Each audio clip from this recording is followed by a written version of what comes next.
entering those areas when we have to, this burden is really breaking up. It is creating huge problems for us. And more people are reluctantly coming to the conclusion that this is wrong. There's something wrong with what we've been taught. There's something wrong with the way in which we live with each other and with our neighbors and with the rest of the world. And you know why that is happening? Because belts are having to be tightened all around. And the cry of revolution is going up in India. And this revolution, I mean, what sort of revolution? I mean, you know, it can't be an Islamic revolution. Nobody's calling for an Islamic revolution. Those guys who are calling for an Islamic revolution are a small minority out there. They don't even get any votes. This is not like the revolution in the Middle East. The revolution in the Middle East is all about human rights and dignity and freedoms.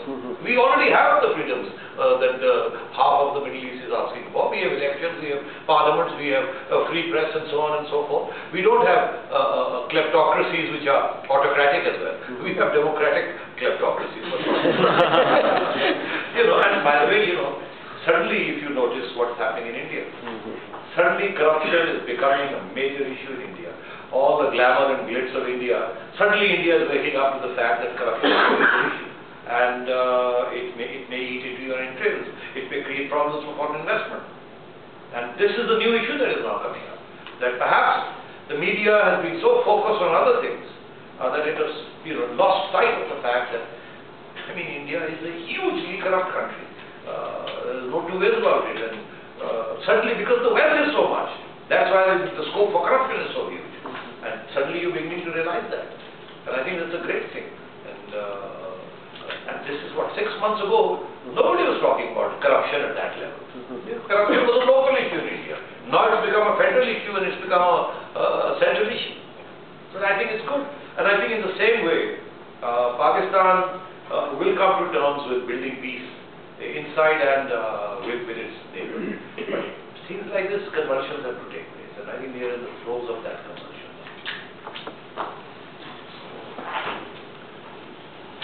Okay, so by now I have quite a few questions. But I'm going to talk about how you're talking about there's a decrease in, there's sort of an abatement of fear against India, and so we're moving forward in that direction. But there seems to be no decrease in this love for conspiracy. So when we talk about, for example, when Bhatti was shot, he was talking about how the Americans might be behind it, or when Sri Lankan team was shot, they're always behind it. So when it comes to own failures, we don't seem to, we seem to point towards foreign enemies, and that's sort of supposed to bring the rest of Pakistan together, because by now that's probably the only thing that's going to bind us together. And there's always sort of fueled or buttressed by the media in itself, because they love conspiracies as well. So I guess my question is, why there's this love for conspiracy, especially because, again, in the media, which is supposed to apparently report the truth and facts. The other thing you talked about was the economic gap between, say, rich and the poor, and then rural and urban. But there seems to be also this intellectual gap in Pakistan, which is also another big problem, because again, there's a big difference between the English medium and the Urdu medium. So even if you pick up the news and junk, it's the same company, but columnists in both those newspapers will say very different things. And you have the same picture in the front and the same picture in both the newspapers on the front cover. But again, what is said is very different. So again, what an Urdu medium person reads and thinks is very different from somebody who's in elite. And that's another problem in Pakistan. It's not even that I'm rich or poor, but I think very differently from you. And my way of life is becoming more and more different. And then the other thing we talked about was stereotypes. But I think more importantly is that in the media, we love using labels. So we talk about Western liberals, we talk about conservatives, and again mullahs, but there's no definition of that label. So we love using this, and sometimes it can be used in an insult. Oh, those Western liberals were talking about this, or oh, those conservatives were talking about this, but nobody's really defining what it means. So the other day somebody goes, well, I'm a liberal, I drink and smoke, and I said, but that doesn't make you a liberal. And so again, the media, why aren't we defining things? When we talk, we love talking about them, we need to define them, but why there's lack of definition? And then I promise my last point. Well, I want to forget all. I'll remind you.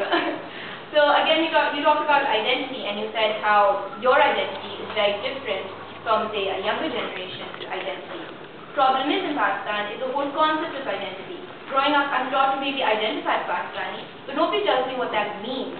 So, for example, when it came down to asking people, what does it mean to be Pakistani, I had no answer, but 90% of the room, people answered, it means to be Muslim. But that's the problem. We're not told what it means to be Pakistani, so everybody has this very delusion concept of what Pakistan is, and now when Pakistan means La ilaha illallah, I must mean that I'm a Muslim.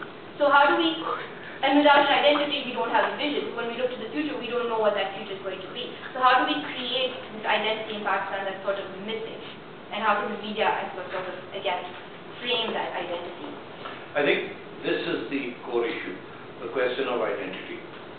How many of you have read Amartya Sen's new book on violence and identity? So, multiple identities are peaceful, lead to non-violence, all other things being equal. Singular identities in this flat world are conducive to violence. What has happened, the media revolution has created an enormous problem for us. Because first Palestine was out there, Israel was out there, Iraq, people went for pilgrimage, and it used to take 3 months to go there and come back. But in the 90s, CNN brought it all home. Suddenly, the clash of civilizations paradigm was thrust on us. And you saw Western powers invading Iraq. It came to your drawing room. The missiles actually exploded in your drawing room because CNN showed it all happening. And Iraq, Palestine. You'd heard about Palestine. You knew that there was an Israeli state of Israel, but you never saw the Intifada. The Intifada came right home. The Kashmir struggle came right home. So what happened? Bosnia, Eastern Europe. All of it, suddenly there was this Muslim issue. The Muslims of Bosnia, the Muslims of Kashmir, the Muslims of Palestine, although by the way Palestine is not just Muslims. The Muslims of Iraq, even though Saddam Hussein was not such a good Muslim, he was made out to be. I think that was happening globally. So what you saw was the imperialist elements creating a Muslim backlash or an Islamic backlash. Because all the oppression seemed to be, or all the injustice seemed to be on Muslim people, where there was one common element in all these things. And that was, the fact that all were Muslim countries. Muslims were at the receiving end. All of it happened in the space of 4 or 5 or 6 years. 91 Iraq, 92, 93 Eastern Europe, the Intifada in the 90s, the Kashmir Jihad in the 90s, all of it. And then, not once but twice the invasion of Iraq 91 and then again later. So suddenly you had this situation where violence, wars, interventions, all seem to be against Muslim communities and against Muslims. So I think that in Pakistan, I'm talking about Pakistan, while this was coming home, what was Pakistan experiencing vis-a-vis the United States, which was the main culprit? The great Satan that represented Western civilization. What's that? Pakistan was the most sanctioned country in the world. 1989, the Americans walked out of Pakistan saying, you have crossed the red light, nuclear red light. The Pressler Amendment, the Glenn Amendment, all the Cementon Amendments were all brought to bear to cut off all aid to Pakistan and make it the most sanctioned country in the United States. I remember from 1989 to 1994, American emissaries who used to land up in Pakistan and say, we are going to sanction you if you don't cap, freeze and roll back your nuclear program. Those are the words used. Cap, freeze and roll back. Fifth, so suddenly here was America doing all these things to Muslims everywhere else and American proteges like Israel. On the other hand, America was telling Pakistan to abandon its nuclear program, with which there was this whole India factor linked to that nuclear program. Then America had taken away your money, had taken away $600 million from you, was giving you F-16s, and was neither giving you F-16s nor returning your money to you. So that whole decade, anti-Americanism rose to such extremes in Pakistan. Anger and hatred against the United States, both for what the US was doing to Pakistan and what the US was doing in the Muslim world. You know, it was Europe that was responsible for this semi-genocide that took place in Bosnia. It was the British and the Germans and the French. They did not play the role they should have played to stop that. And who got the blame in Pakistan? The United States was blamed. Why? Because the United States did not act soon enough. In the end, it was the United States that carried out the bombing and got rid of that horrible regime.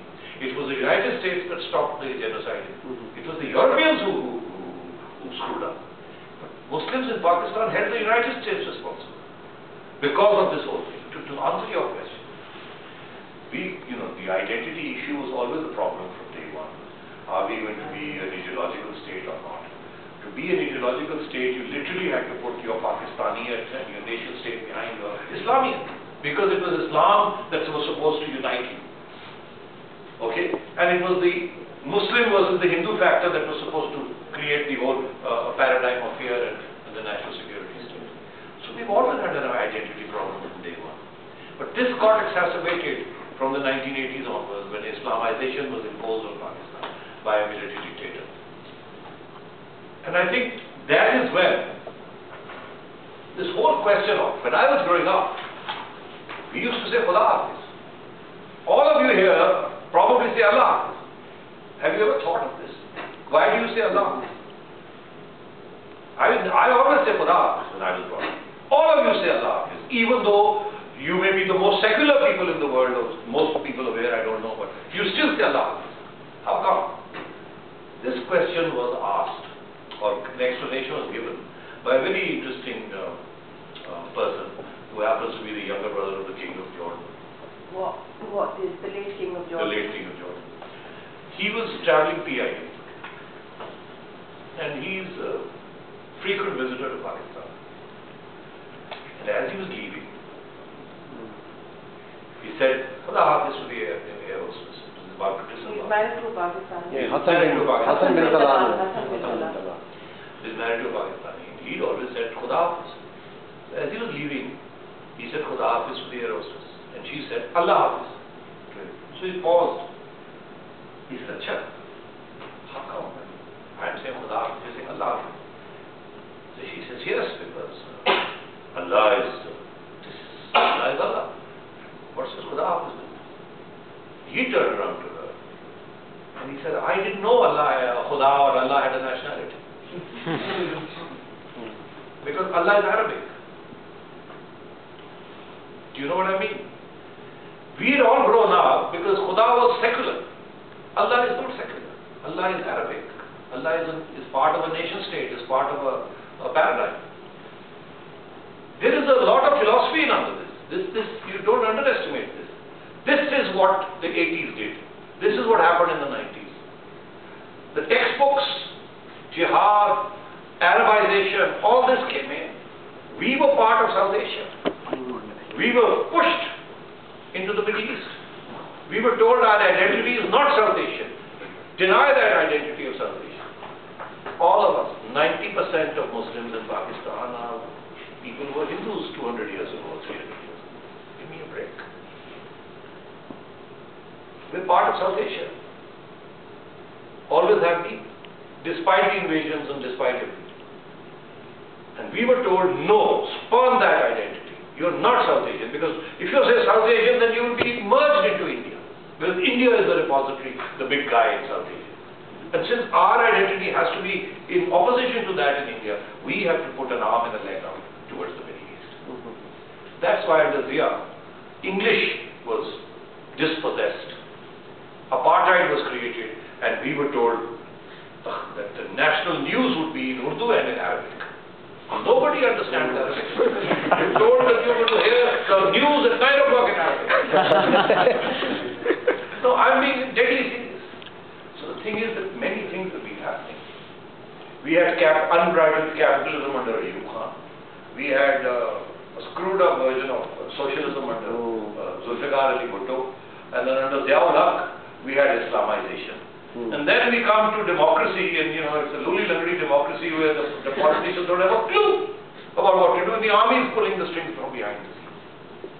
So look at the contours of what we've been through. So if there is an identity crisis, you can perfectly understand why there is an identity Muslim gives you strength because it makes you larger than the nation state. And especially a nation state where some of us, you're walking down the street and somebody says to you, who are you? Sometimes you think you don't want to say you're Pakistani. You're so scared that what will this guy think, because look at the image that we've created. So we sort of waffle our way. Somebody will say, I'm a Pakistani, but somebody might not say I'm a Pakistani. I've seen that happen. You fudge the issue. Maybe you don't, but many people might do. And I've seen it happening. So the thing is, our identity issue has to do with the sort of stuff that we've done in our countries. And as I said, being part of an ummah, some of us great thing out there, is a source of strength to a people who are increasingly, without, confused and being led astray in many ways. So I think the question of identity, and that's where the violence comes from. The emphasis on a singular identity. When all of us over here have multiple identities. You are a woman, and that probably is as important to you, being a woman, and your identity as a woman, as your profession or as your religion. Another person might think his religion is more important. But the more people you have who focus on a singular identity, the greater the chances that they will not tolerate multiplicity of identities. And the world is flat. It's getting flatter. And in a flat world, identities are multiple. Some are more important in one situation, and in another situation, another identity becomes more important. Is there two more questions? Right. Swan and then Fasa. I want to raise 2 points about Pakistan's fractured identity. Firstly, in relation to Balochistan, I want to hear from you about, because you were personally involved in Balochistan in the 1970s and you got into trouble with the Bhutto government for that. So I wanted to hear about your own motivations, what made you get involved, and how do you compare the repression in Balochistan in the 70s with what's going on now, and have we kind of passed the point, and is it too late for Balochistan to, feel part of Pakistan now? And I also wanted to touch on the sectarian issue in relation to what I think, I don't know if you will agree with me, but the idea that in the past, maybe since 9/11, maybe under Musharraf, enlightened moderation, whatever that means, we saw this kind of promotion of Sufism, at least rhetorically, well-intentioned or not, as kind of, this is our Sufi identity and this is different from the kind of Wahhabi import of Islam. But since the Taseer murder, I've been wondering, because these supposedly Sufi Barelvis, that we saw them baying for blood. So do you think that this whole promotion of Sufism thing can be anything more than a rhetorical device? Okay, Balochistan, look, there's always been a problem in Balochistan's ruling elites, which are tribal elites, about the terms of accession of Balochistan to Pakistan. As our friend from India will tell you, there was a whole question of the princely states. But India sorted out its princely state issue at the outset. And 90% of it was done democratically, 10% of it was done a lot of arm twisting by the Indian Congress. But it got away, sent the notion of whole, the new India and so on and so forth. And so they did it. Balochistan was also one of those princely states that was supposed to accede to Pakistan. So it should have been treated by the central government then in Karachi delicately, and so the terms of accession to Pakistan should have been negotiated properly. They weren't. Pakistan was in a hurry. Balochistan was the only one that was creating this problem of a princely state, the Kalat state. So they said, "Oh, shut up, you're part of it." Small populations, maybe 200 tribal leaders, small economy, divided amongst themselves in many ways, easy to buy out, divide and rule. They pushed it through, and that was the end of it. But that historical memory remained. And it remained not so much in the people of Balochistan as it did, obviously, in the tribal leaders. Because that's what, princely states, tribal leaders. Whether you had Rajas or you had Sardars, same difference. So, that issue kept coming up. Our rights. And whose rights were there? They weren't so much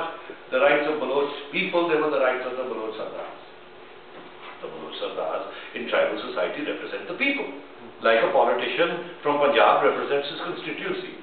The local Sardar represents his constituency, whether we like it or not. This is no less or more exploitative than the other system. Then what happened? Suddenly you broke up the 4 units and you made under Ayub Khan, there was 1 unit. So the loss of provincial identity and further loss of rights, provincial rights, which meant further loss of tribal Sardar rights. That created a bit of an opposition from amongst 2 tribes, the Bugtis and the Maris, the big tribes. Balochistan didn't have an urban middle class, there were hardly the only urban middle class was Quetta. And Quetta was full of Punjabi settlers and Pathans as much as it was Baloch. The Baloch were a minority in Quetta. So you had a small tribal resistance in the Mari Bugti tribes which felt deprived. Their Sardars felt deprived. No big deal. But in 1973 something significant happened. For the first time we had a constitution. For the first time we had truly the outline of a federal system. And you had provincial elections where the Baloch nationalists and the Pashtun nationalists won majorities in the National Awami Party. And what did Bhutto do? Bhutto sacked the 2 governments, put all of their leaders into prison. Because Bhutto was an autocrat, Bhutto was a megalomaniac, he wanted to rule everything. He was not prepared to concede the terms that his own constitution had conceded to the provinces. And he was upset that he didn't have any votes in Balochistan and the frontier. His votes were in Punjab and Sindh. So the resistance from the tribes with a sprinkling of middle class resistance began in the 1970s when Bhutto was the architect of denying provincial rights to the provinces. But even then, that revolt was short-lived or not terribly effective because the 3